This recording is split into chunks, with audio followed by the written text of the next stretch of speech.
Bom dia, boa tarde, boa noite, galera. Vamos começar mais uma gravação aqui com o Mangaio Virtual com o tema Sócrates. Hoje nós estamos no nosso terceiro vídeo e eu já estou vendo aqui a pauta do que nós vamos falar hoje. Hoje vamos falar sobre alguns conceitos de Sócrates. Então vamos nessa. São exatamente três conceitos: conceito da liberdade, conceito da felicidade e o conceito da não violência. E se der tempo a gente vai falar um pouquinho sobre a ideia da existência de Deus para Sócrates, certo? Então vamos falar sobre cada um deles. Primeiro vamos falar sobre o conceito de liberdade em Sócrates. Então vamos lá.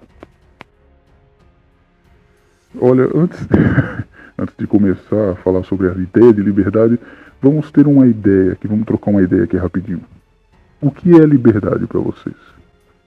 Liberdade é você fazer o que quiser, a hora que quiser, sem ter ninguém para atrapalhar. Isso é liberdade para você? Eu fiz essa pergunta porque é muito simples a gente dizer que a gente quer liberdade para fazer de tudo. Só que vocês sabem que a cada partida existe uma contrapartida. Levando isso em conta, existe causa e efeito. Logo, levando em conta que existe causa e efeito, então significa que a liberdade que a gente tem, ela pode gerar tanto benefícios quanto malefícios. Então, qual seria a verdadeira liberdade? Aí está a verdadeira questão que nós vamos chegar aqui através de Sócrates. Para que serve a liberdade? Será que a liberdade é um direito ou é um dever? Uma vez que, quando nós temos liberdade, as nossas chances de tomar no cu são muito maiores. Então, vamos pensar um pouquinho sobre essa questão. Será que liberdade é bom ou é ruim? Vamos supor que a liberdade nos animais é muito restrita. Nós não. Nós temos liberdade para fazer um monte de coisa, levando isso em conta a ideia de livre-arbítrio. E a ideia de livre-arbítrio, hoje está linkando em outras coisas, que está linkando em outras coisas, que já chegamos em livre-arbítrio. Se você quiser saber se o livre-arbítrio ele existe ou não, tenta se matar. Se você tentar se matar e não conseguir, então significa que o livre-arbítrio existe. Agora, se alguma coisa impedir, aí significa que você não tem um livre-arbítrio. Ou seja, levando isso em conta, a gente vê que o livre-arbítrio ele é um livre exercício que a gente tem e a gente toma no cu por causa desse livre exercício. E nós levamos agora, finalmente, ao tema Sócrates. A liberdade para ele é o autodomínio. Então todo esse bang que eu fiz foi só para introduzir a ideia de Sócrates, de liberdade. Que seria você tentar buscar, através da racionalidade, um meio de conter a sua liberdade, vamos dizer assim. Não conter, vamos dizer assim, não conter, não é? Vamos usar uma palavra melhor. Nós vamos dar o melhor uso para a liberdade, o melhor uso para a liberdade. Então essa era a ideia principal de Sócrates, que a gente precisa usar ela da melhor forma possível. Isso que ele chamava de autodomínio contra o livre-arbítrio que a gente tem. Contra que eu digo é que existe um livre-arbítrio para a gente fazer o que quiser, mas não significa que a gente precise fazer o que quiser. Uma vez que a gente já sabe que a gente vai tomar no cu, não é preciso a gente tomar no cu. Então é isso. Agora tem gente que nem aquelas piadas de português, sem xenofobia, claro. Mas existem muitas piadas daquele português lá que ele olha pra banana e diz: eu vou cair de novo na banana. É tipo isso. A gente sabe que certos tipos de liberdade vão trazer muito mais benefícios do que benefícios, certo? E aí nós chegamos ao seguinte ponto sobre a questão da liberdade. A questão da racionalidade e da animalidade que existe. Uma vez que Sócrates acredita que nós somos vítimas dos nossos próprios corpos, se a gente não autodominar a nossa própria liberdade. Uma vez que nós temos genes animais, não é? Então essa é a ideia principal de Sócrates. Nós somos grandes animais com racionalidade e nós precisamos triunfar contra a nossa própria animalidade, ou seja, o nosso gene animal, porque nós temos a racionalidade para contrabalancear esse gene animal, que é diferente dos outros animais. Então a nossa liberdade ela serve para ser balizada com a racionalidade e não deixar com que a nossa animalidade sobrepuja os nossos interesses morais ou éticos. É uma ideia até interessante, não é mesmo? Porque hoje em dia vivemos o contrário disso daí.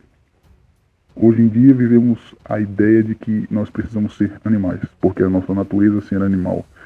E o Sócrates, naquela época, já dizia que é o contrário.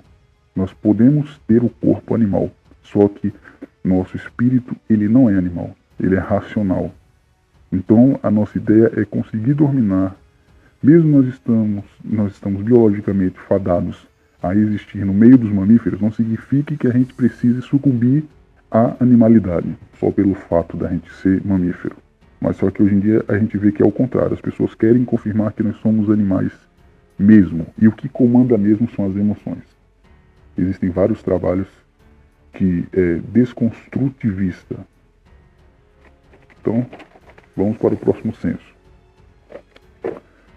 Vamos agora ao senso de felicidade. O senso de felicidade de Sócrates estava baseado em fazer o que era necessário apenas. Isso levava o homem a não ter ilusões. E se vocês já viram o meu vídeo que eu falei sobre matrix social, gados, bolhas, esse tipo de coisa, vocês vão ver que eu disse uma coisa no final de uns vídeos que eu dizia: o homem vive de ilusão e promessa. E isso é a maior realidade que existe. Se você parar para pensar, a todo momento nós vivemos de ilusão e promessa. E é exatamente isso que Sócrates está dizendo aqui nessa parte. O segundo senso dele, o senso da felicidade. A felicidade é você se guiar por aquilo que é necessário. Não se guiar além disso, senão você vai cair fatalmente em uma ilusão e vai fazer uma base de areia fofa. O mundo é repleto de ilusões. E mais para frente eu vou falar um pouquinho mais sobre essas questões, sobre ilusão, sobre realidade, ilusão, esse tipo de coisa. Eu vou fazer uma matéria só sobre isso. Ainda não é o ponto de dizer isso daí. O bom é que vocês já sabem que a ideia dele é essa. Então ele dizia que a felicidade ela está naquilo que é realmente necessário, não ficar inventando picuinha. Mas isso não significa que você vai ficar pobre. Porque tem muita gente que usa esse argumento de só usar o que é necessário para ficar fudido. E não é essa a ideia de você ficar fudido, pobre, fudido, só porque eu estou dizendo que é para fazer o que é necessário. Existe uma necessidade de uma riqueza. Quando eu digo riqueza, é um acúmulo de capital para coisas que acontecem na vida. Como eu disse, se eu não me engano, eu vou falar sobre isso, eu já gravei o vídeo, na verdade, sobre Milton Friedman, que eu falava exatamente isso. Você não sabe se amanhã vai cair um míssil em você. Então, precisa ter um pouco de acúmulo de riqueza, você não sabe. Isso significa que existe uma lei de providência, que só os seres humanos têm. Os animais, eles têm, assim, de uma forma bem mais amena do que a gente. Porque aqui o nosso trabalho é um pouco mais árduo e é muito mais intelectualizado do que os animais, propriamente ditos. Então, por isso que existe a lei da providência maior pra gente, um peso maior por causa da nossa intelectualidade, certo? Outro detalhe também. Ele falava sobre a eudamônia, que seria a ideia do demônio da sorte. É porque os gregos, eles chamavam o espírito de demônio, tá certo, galera? Tinha essa mania. Não tinha anjo, só existia demônio. Todo ser invisível era chamado de demônio. Aí veio a ideia de eudamônia, que era a felicidade e tal, o demônio da sorte também. E ela é a verdadeira essência do homem. Ou seja, o que Sócrates está querendo dizer é que a verdadeira felicidade ela está na essência do homem. Ou seja, quando eu disse no episódio anterior que ele estava interessado em cuidar da alma, e a alma é a verdadeira essência do homem, como estou dizendo aqui, então significa que a felicidade está em você cuidar da sua alma. Então essa é a ideia dele, de senso de felicidade. A verdadeira essência do homem é a felicidade dele. Não busque ilusões, muito menos promessas. E essa felicidade ela está na harmonia e na ordem. Isso também é outra coisa interessante que Sócrates disse, que eu acredito bastante. Que onde existe desordem e desarmonia, não tem como existir felicidade. Não tem como existir felicidade. Então, se uma pessoa ela quer ser bem, vamos dizer assim, viver bem, ela precisa levar em conta 3 coisas: disciplina, harmonia e ordem. Infelizmente não fui eu que ditei essas regras, tá? Não sou eu que estou dizendo, mas é para vocês verem como funciona o universo. E vocês vão ver que eles funcionam dessa mesma forma. Por mais que exista o caos, mas até o caos ele possui uma ordem. Por incrível que pareça, o caos também ele possui uma ordem. É uma coisa louca. Eu até agora estou pensando nisso, porque realmente até o caos ele possui uma ordem pré-determinada de eventos dentro da essência dele. Isso é uma coisa muito louca, cara. É como a questão que eu já falei um pouco sobre as leis associativas e dissociativas que existem no universo. É uma coisa meio lousada, cara. Tipo, LOL. Que porra é isso? Às vezes eu me pego pensando, caralho, que porra é essa, velho? Quem foi que inventou essa porra tão doida? Mas é doida, mas funciona. Isso é que é o importante. E o fim, a felicidade, ela é uma virtude que tem um fim em si mesma. Então, o que ele está dizendo aqui é que todos esses sensos aqui, eles não são para você atingir um objetivo. Eles são os próprios objetivos. Ou seja, tem gente que acredita que se for feliz vai conseguir coisas, alguns benefícios, e usam essas coisas para conseguir objetivos finais. Então Sócrates disse que a virtude ela é um fim em si mesmo. Não é através dessas virtudes que você vai alcançar outra coisa. Então essa é a ideia dele. E vamos para o último agora, que é a regra de não violência. Sócrates ele viveu uma época, a época de Solon. E Solon eu vou falar para vocês, né, nos vídeos sobre história do direito, que mais para frente vão sair. Mais pra frente eu digo daqui a um ano, talvez. Então existia a época de Draco, que era um bicho caceteiro mesmo. Draco era um caceteiro mesmo, as leis dele eram fodidas. Vide lei de Italião. E Solon era o cara mais de boa que veio depois. Então ele viveu na época de Solon, que tava lá. Solon era mais de boa, entendeu? Tanto que é que veio essa regra aqui de não violência, não violação da lei. Os últimos, os erísticos e os sofistas políticos, eles estavam nessa vibe de não poder violar a lei.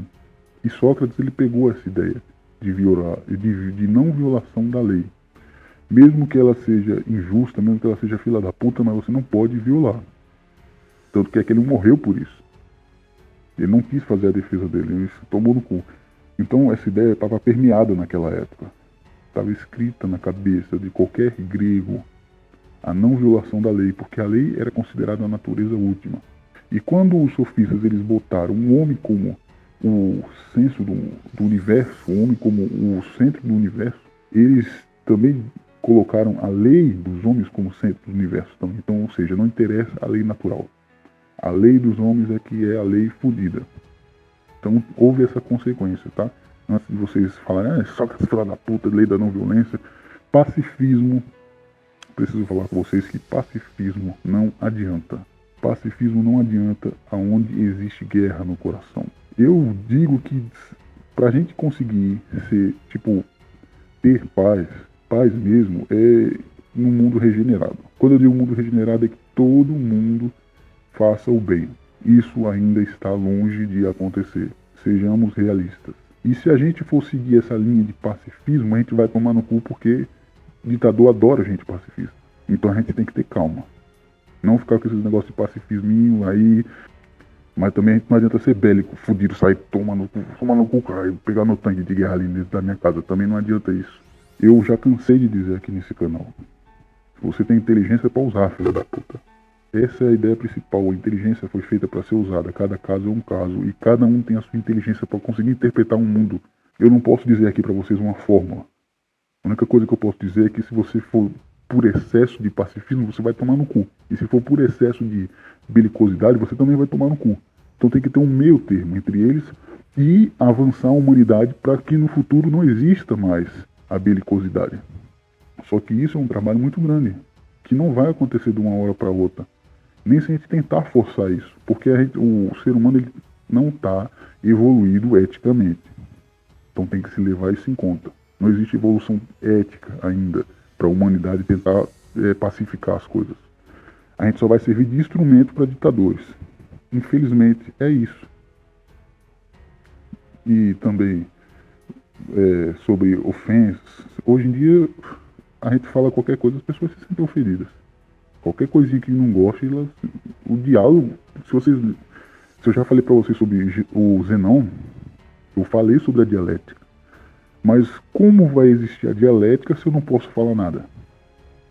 Como vai existir o processo dialético de conversação e diálogo se a outra parte sempre vai se sentir ofendida com tudo que eu digo? É uma coisa que não existe lógica. Então o ser humano vai viver calado. Não vai poder dizer nada. Então, essa parte aqui da regra de não violência de Sócrates, existem muitas ressalvas que eu estou dizendo aqui para vocês, mas só que ele acreditava que você não poderia violar a lei. Também existe aquela ideia de dar de César o que é de César, também na passagem bíblica, que explica realmente o que é isso. Não é para você também desrespeitar a lei, caralho. Porra. Não é pra você desrespeitar a lei, caralho. Só que você precisa ter consciência, né? E lutar por aquilo que é justo e o que é ético. A ética é universal, já falei 1 milhão de vezes. A lei ela tem que se balizar nisso. Ela pode não se balizar na moral, certo? Como a gente viu no mínimo ético. Agora, mínimo ético na verdade seria o mínimo moral, vamos dizer assim. Porque o mínimo ético aí fudeu. É uma coisa muito estranha que ainda precisa debater muito, precisa chegar a opiniões. Uma vez que o uso da razão ele nos mostra que a gente precisa pensar sobre a agressão, a não agressão, são muitos detalhes. A violência, a não violência, tudo isso são detalhes que não mudam assim de uma hora para outra. Só vão mudar com a evolução ética da humanidade. E isso está muito longe de acontecer. Uma vez que a gente está fudido, cara. Se você parar para pensar, a gente parou de evoluir eticamente. A gente está regredindo. Quando eu digo regredindo é porque a gente está parado. Não está evoluindo, não está pondo a evolução para frente. E é isso que é chato de ficar falando. Porque as pessoas pensam que evolução é só você parar de comer carne ou ficar meditando, esse tipo de coisa. Mas só que as coisas são muito mais profundas do que isso. Até como Sócrates, ele bota aqui. O cuidar da alma não é só fazer isso.